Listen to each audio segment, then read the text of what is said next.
শুভ মহাষষ্ঠী। আপনাদের সকলকে দুর্গাপুজোর অনেক অনেক অভিনন্দন। আজ আমরা কলকাতার নোয়াপাড়া মেট্রো স্টেশন থেকে জয়হিন্দ বিমানবন্দরে এই মেট্রো করে যাচ্ছি এবং সেখান থেকে কলকাতার আন্তর্জাতিক বিমানবন্দর মানে নেতাজি সুভাষচন্দ্র বসু ইন্টারন্যাশনাল এয়ারপোর্ট থেকে আমরা ইন্দোনেশিয়া বালি থেকে রওনা। চলুন আমাদের সঙ্গে এই যাত্রাটা উপভোগ করুন। প্রত্যেকটা এপিসোড কিন্তু দেখতে হবে আপনাদের, কারণ প্রত্যেকটা এপিসোড হবে খুব ইনফরমেটিভ। তো চলুন শুরু করা যাক আমাদের এই ব্লগটা। এই ব্লগের এটা হচ্ছে প্রথম এপিসোড। নোয়াপাড়া মেট্রো স্টেশন থেকে উঠেছিলাম 6:31-এ, আর এই কলকাতা এয়ারপোর্টে যে মেট্রো স্টেশন আছে জয়হিন্দ মেট্রো স্টেশন, সেখানে আসলাম 6:44, মানে প্রায় 13 মিনিটে আমরা পৌঁছে গেলাম। তো এবার থেকে ওলা উবেরে আসবেন না মেট্রো করে আসবেন, ডিসাইড করুন। কলকাতার যেখানে মেট্রো কানেক্টিভিটি আছে সেখানে আমার মনে হয় মেট্রোটাই বেস্ট। কি বলেন আপনারা? কমেন্ট করে অবশ্যই জানাবেন। এখান থেকে বেরোনো কোন দিকে এয়ারপোর্ট বেশ সুন্দর করে অ্যারো দিয়ে বোঝানো হয়েছে যে কোন দিকে আপনার এয়ারপোর্ট, বা কোন দিক থেকে আপনি এয়ারপোর্টে আসলে যশোর রোড বাস স্ট্যান্ড দিকে যেতে পারবেন।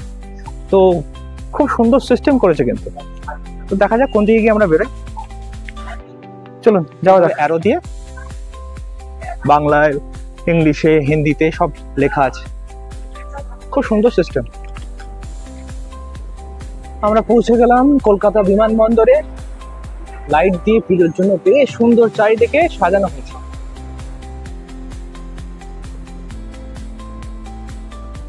আমাদের ইমিগ্রেশন প্রসেসটা খুব ইজিলি হলো। মানে আমার ওয়াইফ তনুশ্রীকে কিছু কোয়েশ্চেন জিজ্ঞেস করেছেন ইমিগ্রেশন অফিসার, কিন্তু সেভাবে আমাকে কিছুই জিজ্ঞেস করেনি, বা আমার মেয়েকেও সেভাবে কিছু জিজ্ঞেস করেনি। খালি ওকে জিজ্ঞেস করলো যে তোমার পেরেন্টসটা কোথায়, ব্যাস এইটুকু।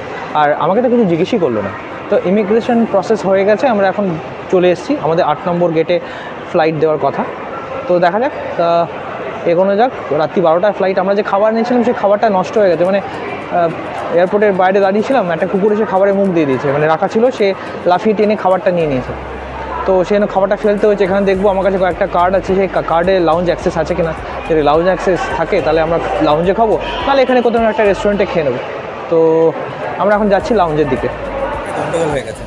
গন্ডগোলটা হলো আমাদের, ঠিক গন্ডগোল না, আমাদের ফ্লাইট হয়ে গেছে ডিলে। মানে 11:05-এ ফ্লাইট ছিল, সেটা এখন 12টায় ফ্লাইট। তো এখানে 1 ঘন্টা লেট, ওদিকে আমরা মালয়েশিয়া 1 ঘন্টা লেটে পৌঁছবো।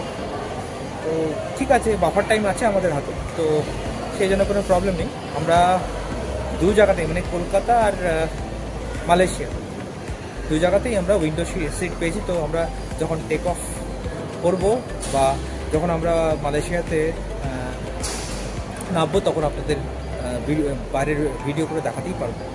তো এই ছিল এখন পর্যন্ত আপডেট। তো সঙ্গে থাকুন। আমাদের একটা এক্সেস লাগেজ নেওয়া হচ্ছে, 7 কিলো এক্সট্রা করা হচ্ছে।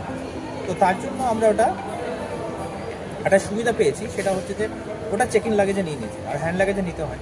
তো আমাদের এক্সট্রা সুটকেস যেটা ছিল সেটা আমাদের কম ক্যারি করতে হচ্ছে। তো এই ছিল এখন পর্যন্ত আপডেট। তো সঙ্গে থাকুন। একটা ঝামেলা হলো মানে আমাদের ফ্লাইট ছিল 11:05, সেটা ডিলে করলো 12:05, সেটা পর্যন্ত ঠিক ছিল। এখন শুনছি আবার এয়ার এশিয়ার ফ্লাইটটা 4 ঘন্টা লেট করেছে। মানে আমরা কুয়ালালামপুরে পৌঁছবো 6টার জায়গায় সকাল 10টার সময়। ওখান থেকে আবার কানেক্টিং ফ্লাইট আছে, জানি না কী করবো এখন। আমি ওদের অফিসিয়াল যে অ্যাপ আছে এয়ার এশিয়া, সেখান থেকে ট্রাই করলাম বটের মাধ্যমে ওদের সঙ্গে যোগাযোগ করার, কিন্তু পারলাম না। ওদের মেল করলাম, মেল বাউন্স করলো। এক্স হ্যান্ডলে আমি মেসেজ টেক্সট করেছি, জানি না কী হবে। দেখা যাক, যেটাই হোক তাহলে আপডেট দিচ্ছি। আর হ্যাঁ, আরেকটা কথা, আমরা লাউঞ্জে দাঁড়িয়েছিলাম, লাউঞ্জে আমাদের অ্যাক্সেস করতে দেয়নি, বলছে টাইম লাগবে। যেহেতু আপনাদের 4টের সময় ফ্লাইট, সেহেতু 1টার আগে আপনারা লাউঞ্জ অ্যাক্সেস করতে পারবেন না। তা অলরেডি খিদে পেয়ে গেছে, কী করবো জানি না, যেটাই হোক দেখা যাক কী হয় সামনে। পেয়েছে খিদে, আর তার মধ্যে লাউঞ্জ অ্যাক্সেস দিচ্ছে না, কারণ আমাদের ফ্লাইট ডিলেড। তো 1টার আগে আমরা লাউঞ্জ অ্যাক্সেস করতে পারবো না। তো এখন যাচ্ছি খেতে। তো অনেকগুলো আউটলেট আছে, ওয়া মোমো আছে, ইডলি আছে। তো যেটা মনে হয় ঠিকঠাক লাগবে সেটা খেয়ে নেবো। দেখা যাক কি পাই, দেখাচ্ছি এখন। পেয়ে গেছিল, তাই কি করবো, ওয়া মোমো থেকে নিয়ে নিলাম। এই যে ওয়া মোমো, 1 প্লেট 380 টাকা। না খেয়ে মোটামুটি পেটটা ভরে গেছে। সামান্য চকলেট আছে, যদি কপালে থাকে। যদি আমার মেয়ে আর বোন না খেয়ে থাকে তাহলে আমার কপালে করতে পারি। তো শুনছিলাম যে ফ্লাইট থেকে আমাদের ফুড কুপন দেওয়া হবে যদি ফ্লাইট ডিলে করে। তো আর যদি ফ্লাইট ডিলে না করে তাহলে সেক্ষেত্রে আমাদের 12:30 একটা ফ্লাইট দেবে। আর যদি 12:30 ফ্লাইট দেয় তাহলে ফুড কুপন আর দেবে না। তো আমাদের লাউঞ্জ অ্যাক্সেস করার টাইমটাও থাকবে না, কারণ বোর্ডিং পাস হয়ে আমাদের খুব একটা সময় থাকবে। তো দেখা যাক কি হয়। আপাতত মোমোটা খেয়ে পেটটা কিন্তু ভালো ভরে গেছে। দামটা একটু বেশি, 380 টাকা না 70 টাকা, একটু বেশি। ঠিক আছে, এয়ারপোর্টে এই প্রাইসটা মেনে নেওয়া যায়। এখনই আপডেট আসলো, আমরা কুয়ালালামপুর যাচ্ছি না, আমাদের ফ্লাইট এখন ব্যাংকক হয়ে যাবে। মানে আমাদের যেটা সকালবেলা মালয়েশিয়া পৌঁছানোর কথা, সেটা মালয়েশিয়া না পৌঁছে আমরা এখন যাচ্ছি ব্যাংকক। ব্যাংকক থেকে তারপর আমরা বালি যাবো। ফ্লাইট শিডিউল হয়ে গেছে, ফ্লাইটে বোর্ড করব। আমরা প্রথমে যাচ্ছি ব্যাংকক, তারপরে ব্যাংকক থেকে বালি। সিট আর লেগ স্পেস নিয়ে কিন্তু অনেক কনফিডেন্স আছে, কিন্তু আমার এখানে দেখে যেটা মনে হলো যে লেগ স্পেস এবং সিট অনেক বেশি কমফোর্টেবল। দেখুন লেগ স্পেসটা অনেকটা লেগ স্পেস, আর সিটও অনেক বেশি কমফোর্টেবল। তো ওভারঅল ঠিক আছে, ফ্লাইট ডিল হয়েছে, ইটস ওকে, বাট ফ্লাইটে ওঠার পর এখন মোটামুটি সিট ঠিকই লাগবে আমার। রাত্রি প্রায় 1টায় আমাদের এয়ার এশিয়ার বিমান কলকাতা থেকে ব্যাংককের দিকে যাত্রা শুরু করলো।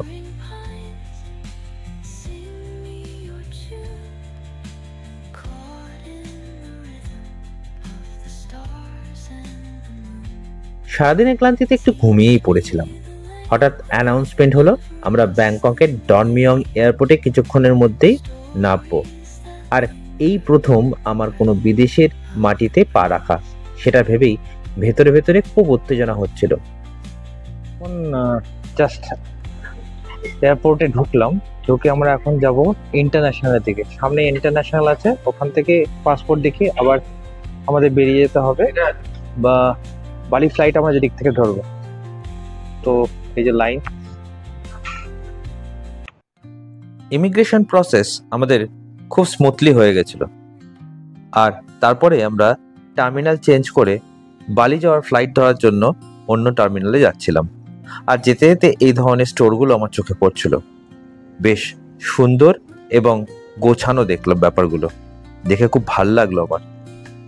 এর আগে আমি ইন্ডিয়াতে কোনো টার্মিনালে এই ধরনের শপ বা ডিপার্টমেন্টাল স্টোর যাই বলুন না কেন, সেগুলো কিন্তু দেখিনি কোনোদিন। ইন্ডিয়াতে যদি কোনো এয়ারপোর্টে এই ধরনের টার্মিনালের ভেতরে স্টোর থাকে, প্লিজ কমেন্ট করে জানাবেন।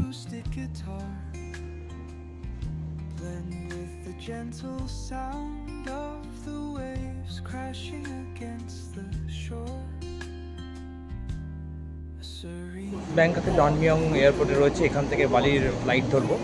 আমাদের ফ্লাইটের টাইম 6:20, তো এখন বাজে 4:30। তো আমরা ফ্লাইটে বোর্ড করছি।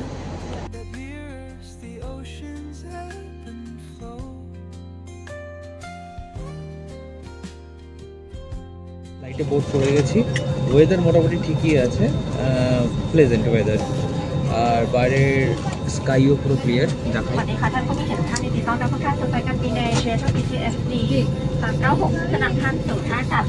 তো ক্লিয়ার টেক অফ হবে বলে আমার মনে হয়। পরেরটা যখন টেক অফ হবে তখন আপনার 935 টাকা দিয়ে, মানে 340 ওয়াট দিয়ে আমরা ইন্দোনেশিয়ার, মানে থাইল্যান্ড থেকে আমরা এই ফ্রুটস কিনলাম। এই একটা জল, এই পেঁপে আর একটা আনারস, 340 থাই ওয়াট নিয়েছি। এরপরে আমরা ব্যাংককের ডনমিয়ং এয়ারপোর্ট থেকে বালির দেনপাসের এয়ারপোর্টের দিকে রওনা হই।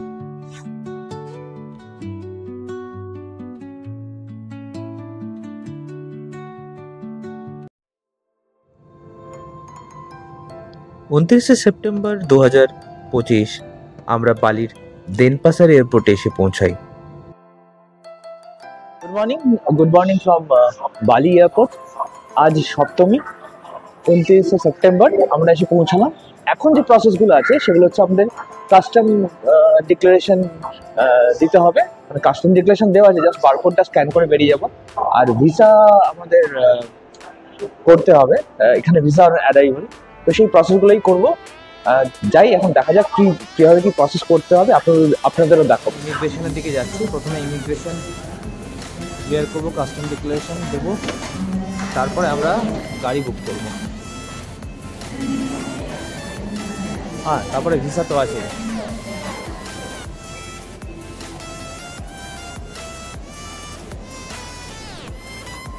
ইমিগ্রেশন হয়ে গেল, ভিসা হয়ে গেছে, খুব স্মুথ সার্ভিস। ইমিগ্রেশনে জাস্ট একটু ভিড় ছিল, কোনো কোয়েশ্চেন জিজ্ঞেস করেনি কাউকে, না আমাকে, না মেয়েকে, না ওয়াইফকে। কাস্টম ডিক্লারেশনটা খালি বাকি আছে, ওটা হয়ে গেলেই অল ক্লিয়ার, অল থ্রু। এবার আমরা বেরিয়ে যাবো এয়ারপোর্টের বাইরে। তার আগে ক্যাব বুক করবো, ক্যাব বুক করে আমরা হোটেলে যাবো। মানি এক্সচেঞ্জ হয়ে গেছে, আমরা এখান থেকে বেরোবো এখন গ্র্যাব ধরে সোজা হোটেল। তো হোটেলে যাবো, হোটেল থেকে তারপর ব্রেকফাস্ট করবো। তো চলুন বেরোনো যাক। এখান থেকে মানি এক্সচেঞ্জ করাতে পারবেন, এখানে ডলার ভ্যালু মোটামুটি ঠিকই থাকে। সিম নেওয়ার পালা। আমরা টেলকম সেল থেকে সিমটা নিলাম। তো আমার পড়লো 3 উইকসের জন্য 350K। তো আমি নিচে ডেসক্রিপশন বক্সে নিচে দিয়ে দেবো ডিটেলস, যে ইন্ডিয়ান রুপিসে কত হলো। টেলকম সেল থেকে সিম নিলাম, সিম পড়লো 350K। দেখুন আপনাদের দেখিয়ে দিই কি আমি অফার পেলাম। এই যে আমি 3GB 33GB টোটাল 36GB পাবো 350K-তে। এই টোটাল এদের অফার। আমরা এখন বেরোবো। আর এই হচ্ছে বালি ইন্টারন্যাশনাল এয়ারপোর্ট, মানে দেনপাসার এয়ারপোর্টের ভেতরের অ্যাম্বিয়েন্টটা আমার খুবই ভালো লাগলো। ওপরে বার্গার কিং রয়েছে, আপনারা এখানে বার্গার কিং থেকে ব্রেকফাস্ট করতে পারেন, লাঞ্চ করতে পারেন, ডিনার করতে পারেন। এছাড়া অন্যান্য রেস্টুরেন্টও রয়েছে, কফি ক্লাব আছে, হাই টাইড বার আছে, এখান থেকে আপনারা ড্রিঙ্ক করতে পারেন, হার্ড ড্রিঙ্কস। আর এখান থেকে সোজা বেরিয়ে যাবেন আপনি গাড়ি ধরার জন্য, অ্যারাইভাল পিক আপ। ওদিকে ছোটো ছোটো বেকারি রয়েছে, আর এখানে একটা ওয়াইন শপ রয়েছে। ওখানে একটা টি শার্টের দোকান দেখতে পাচ্ছি, পোলোর। তো আমরা বেরোবো এখন। এখানে ছোটো ছোটো স্টোর আছে, এখান থেকে আপনারা খাবার কিনে নিতে পারেন, জল নিয়ে নিতে পারেন যদি মনে হয়।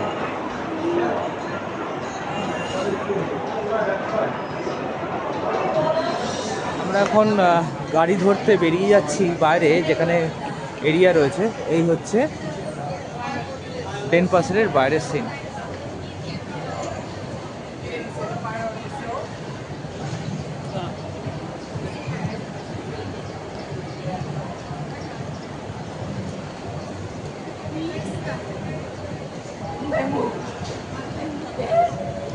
চলে এসেছি, আমাদের গাড়ি বোধহয় এখানেই কোথাও দাঁড়িয়ে আছে, তো খুঁজতে হবে। দেখা যাক কোথাও দাঁড়িয়ে আছে। এটা দেনপাসারের পার্কিং। ওই যে আমরা ওখান থেকে বেরোলাম, সোজা ওখান থেকে বেরোলাম, বেরিয়ে এখানে আসছি। আমাদের গাড়ি নাম্বার DK1469। তো দেখি কোথায় আছে। গাড়ি পেয়ে গেছি, এই আমাদের গাড়ি। আমাদের ড্রাইভার দাদা। উঠবো এখন গাড়িতে আর যাবো হোটেলে। আপনারা এই থেকেও বেরোতে পারবেন। আমরা একটা ঘুরে আসলাম, বুঝতে পারিনি, আমরা একটা ঘুরে আসলাম, ঘুরে পার্কিংয়ে আসলাম। আমরা স্টার্ট করলাম, এখন যাচ্ছি হোটেলে। গাড়িতে উঠে পড়েছি। বাইরে মোটামুটি ভালো টেম্পারেচার রয়েছে। তো এখান থেকে বেশিক্ষণ টাইম লাগবে না, 3.5 কিলোমিটার এখান থেকে 3.5 কিলোমিটার। তো হার্ডলি 10 থেকে 15 মিনিট লাগবে খুব বেশি হলে। আমরা এখন এয়ারপোর্ট থেকে বেরিয়ে যাচ্ছি বাইরের দিকে। এখান থেকে 10 থেকে 15 মিনিট লাগবে আমাদের হোটেল পৌঁছাতে। আমরা কুটাতে আজকে থাকবো, কুটাটা এক্সপ্লোর করবো আজকে, আর মোস্ট প্রবলি কালকেও আমরা কুটাতেই থাকবো। এই দুদিন আমরা কুটা এক্সপ্লোর করবো। ভেজ ফুড খান, মানে উইদাউট অনিয়ন গার্লিক, মানে জৈন ফুড, তাদের জন্য এই রেস্টুরেন্টটা আপনারা 100% ভেজিটেরিয়ান অথেন্টিকেট ফুড পাবেন ইন্ডিয়ান। তো এখানে আসতেই পারেন, গুগলে সার্চ করে নেবেন এই নামে, তো মনে হয় পেয়ে যাবেন। কুটা স্কোয়ার A11 বাদুং, বালি, ইন্দোনেশিয়া। এই হচ্ছে নামছি, এই হচ্ছে হোটেল আঙ্কুল বিচিন। তো গাড়ি থেকে নেমে এখন যাব। এখানে স্কুটি রয়েছে, এখান থেকে স্কুটি ভাবছি রেন্টও নিয়ে নেবো। দেখা যাক, 3 জনে চড়া যাবে, খালি হেলমেট পরতে হবে 3 জনকে। এই হচ্ছে সামনেই অনেকগুলো দোকান রয়েছে, এখান থেকে ব্রেকফাস্ট করে নেবো, বাসায় লাঞ্চ করে নেবো। এইভাবে আমরা বালির কুটাতে কাটালাম 2 দিন। ঘুরে দেখলাম আঙ্কুল আঙ্কুল বিচ, কুটার লোকাল মার্কেট, উলুয়াটু টেম্পল কেচাক ডান্স, সুলুবান বিচ এবং আরো অনেক কিছু। এগুলো নিয়ে বিস্তারিত আসছে এর পরের পর্বে, তাই সঙ্গে থাকবেন। আমার ইউটিউব চ্যানেলটা সাবস্ক্রাইব করে বেল আইকনটা প্রেস করতে ভুলবেন না, যাতে নতুন ভিডিও আপলোড হলে সঙ্গে সঙ্গে নোটিফিকেশন আপনাদের কাছে চলে যায়। যারা ফেসবুক বা ইনস্টাগ্রাম থেকে দেখছেন সেখানে অবশ্যই ফলো করে দেবেন। আর ভিডিওটা যদি ভালো লেগে থাকে তাহলে একটা লাইক আপনাদের কাছ থেকে আমাদের জন্য অনেক বড় অনুপ্রেরণা হবে, যা আমাদেরকে আরও ভালো কন্টেন্ট বানাতে সাহায্য করবে। তাহলে আজ এ পর্যন্তই, আবার দেখা হবে পরের পর্বে আরও অনেক সুন্দর ভ্রমণ অভিজ্ঞতা নিয়ে। শুভ বিজয়া, দেখা হবে পরের পর্বে।